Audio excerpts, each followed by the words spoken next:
Que amor é esse? Evangelho de João, comentário de Mário Persona. No versículo 21 do capítulo 14 de João, Jesus diz: aquele que tem os meus mandamentos e os guarda, esse é o que me ama, e aquele que me ama será amado de meu Pai, e eu o amarei e me manifestarei a ele. Ora, se Jesus nos amou tanto, ao ponto de dar a sua vida por nós, de que amor ele está falando agora? Só pode ser algum tipo especial de amor. Ao nascer de novo, você passa a fazer parte da família de Deus e ganha o privilégio de chamar a Deus de Pai. Numa grande família, um pai ama a todos os seus filhos de igual modo, porém tem maior prazer no filho obediente. Um genuíno filho de Deus expressa o seu amor pelo Pai, guardando os mandamentos de Jesus, e desfruta assim desse tipo especial de amor que é mencionado aqui. Mas quais seriam os mandamentos de Jesus? Não creio que sejam especificamente os 10 mandamentos ou a lei que você encontra no Antigo Testamento. O apóstolo Paulo, antes de se converter, tinha muito zelo pela lei, mas não nutria qualquer amor por Jesus ou seus discípulos. Ele até mandava matá-los. Portanto, guardar a lei não é exatamente a mesma coisa que guardar os mandamentos de Jesus. Nos 4 evangelhos, há vários mandamentos de Jesus. Um exemplo? Em Mateus diz: resplandeça a vossa luz diante dos homens. Não resistais ao mal, dá a quem te pedir. Amai a vossos inimigos, sede vós perfeitos, como é perfeito o vosso Pai que está nos céus. Nas epístolas também há mandamentos de Jesus dados por intermédio dos apóstolos para cada crente individualmente e para a igreja coletivamente. Em Romanos 12 você encontra: não sede conformados com este mundo, alegrai-vos na esperança, sede pacientes na tribulação, perseverai em oração. E quando o assunto são os mandamentos de Jesus para a igreja, o exemplo é o capítulo 14 de 1 Coríntios, que termina com o apóstolo Paulo dizendo: se alguém se considera profeta ou espiritual, reconheça que as coisas que vos escrevo são mandamentos do Senhor. Quando você se converte a Cristo, passa a ter um relacionamento com Ele que não é regido por uma lista de regras, mas por amor, respeito e imitação. Isso mesmo. Ao invés de perguntar o que eu posso e o que eu não posso fazer, sua pergunta deveria ser: como o Senhor Jesus faria? Quanto mais você conhecê-lo, quanto mais ler a sua palavra e ter comunhão com Ele, melhor você entenderá o que lhe agrada.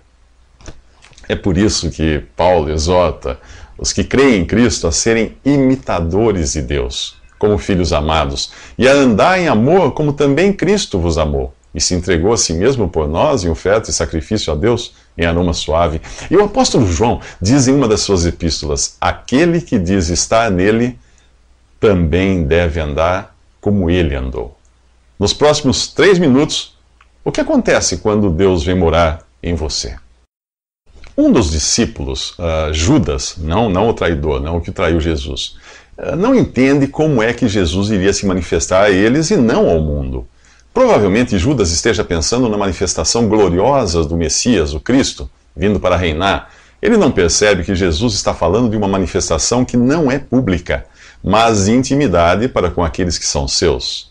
Jesus responde: se alguém me ama, guardará a minha palavra e meu Pai o amará.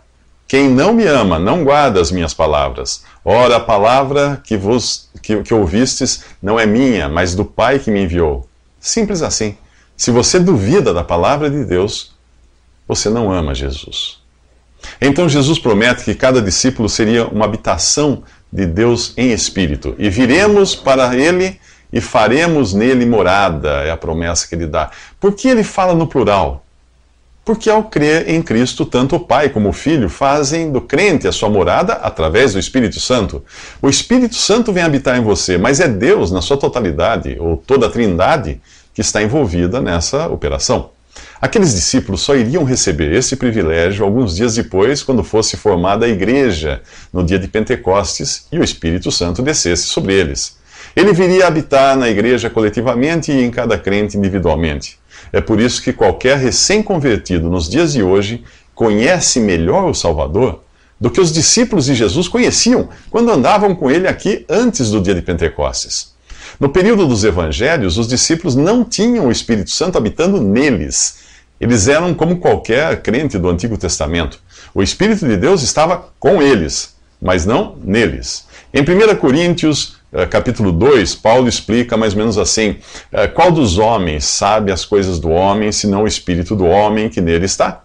Assim também ninguém sabe as coisas de Deus, senão o Espírito de Deus. Vou dar um exemplo. O seu espírito humano é a sua parte mais íntima, que você conhece perfeitamente e que conhece você perfeitamente. Se eu quisesse conhecer realmente como você é, o que pensa, do que gosta, eu precisaria transplantar o seu espírito em mim. Aí eu entenderia você.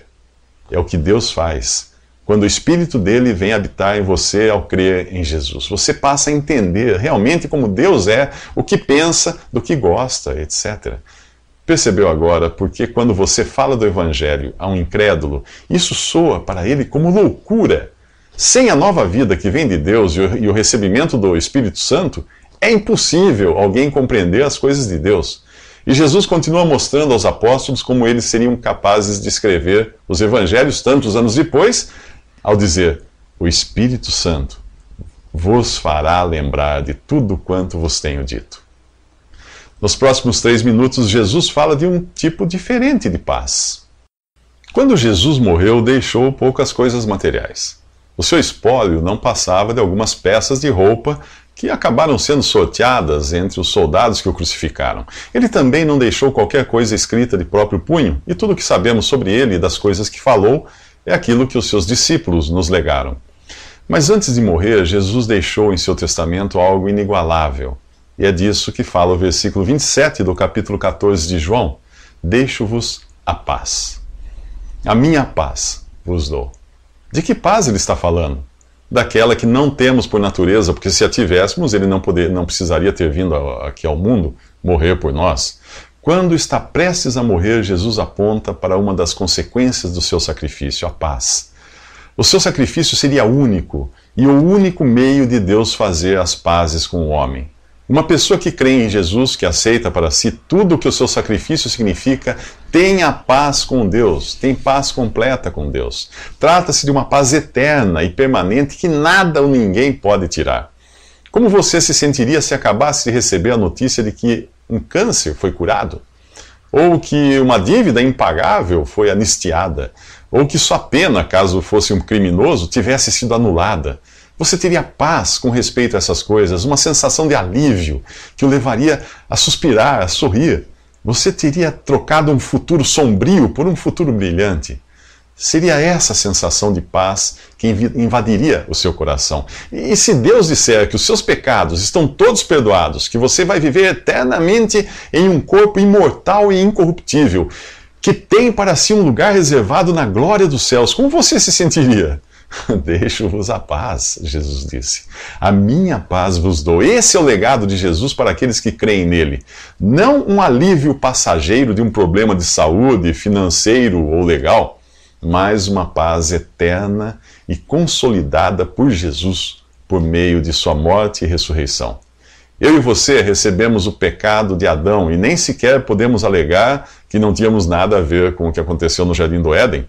É só ver quantas vezes nós pecamos para entendermos que estamos constantemente fazendo uso dessa herança maldita que nós recebemos de Adão. Agora Cristo oferece outra herança, o perdão completo de seus pecados e a paz que excede a todo entendimento. Deixo-vos a paz, a minha paz vos dou. Não vou-la dou como o mundo a dá. Não se turbe o vosso coração, nem se atemorize. Sim, o mundo também oferece uma paz, mas ela é como as poucas peças de roupa que os soldados tiraram de Jesus e logo estariam podres. A paz que o mundo oferece é uma satisfação efêmera na compra de uma roupa, do primeiro carro ou na conquista de um novo amor. Quantas vezes você quis desesperadamente algo, conseguiu isso e depois perdeu o interesse? Nos próximos 3 minutos, descubra como obter o máximo do seu relacionamento com Jesus. O Salmo 80 diz: trouxeste uma vinha do Egito, lançaste fora os gentios e a plantaste. Atente para o fato de que uma vinha é plantada na terra nessa passagem. Então em Isaías 5 diz que a vinha do Senhor dos Exércitos é a casa de Israel. É preciso ter isto em mente para entender o que Jesus diz nesse capítulo 15 do Evangelho de João. O que ele diz? Eu sou a videira verdadeira e meu pai é o lavrador. Israel falhou em seu papel de vinha ou testemunho de Deus para frutificar neste mundo. Deus então deixou Israel de lado e enviou seu filho ao mundo para ocupar esse lugar. Enquanto estava no mundo, Jesus era a videira verdadeira, o único capaz de dar fruto. Aqui Jesus não fala de salvação, a qual não vem como recompensa por qualquer obra ou fruto de nossa parte. A salvação você só recebe de graça pela fé em Jesus e em sua obra na cruz. Portanto, o assunto aqui é a vida na terra, não no céu.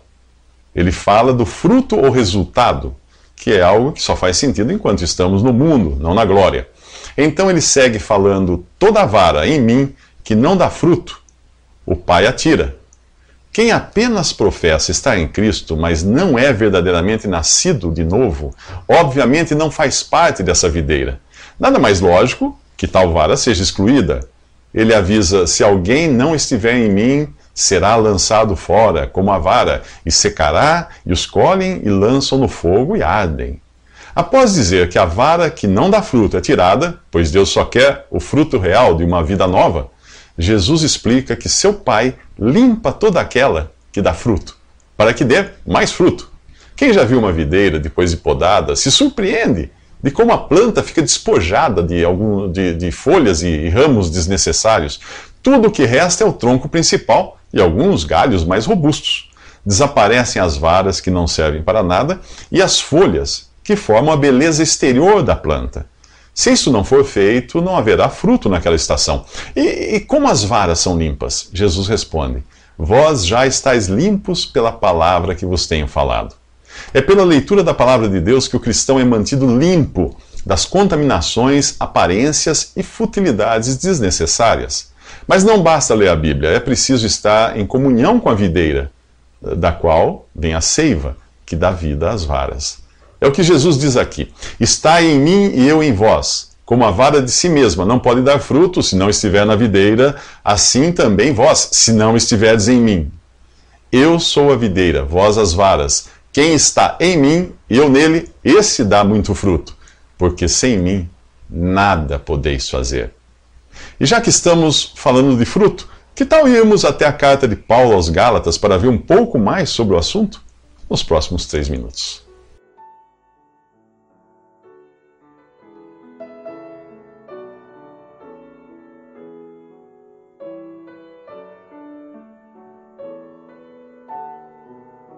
Visite Respondi.com.br.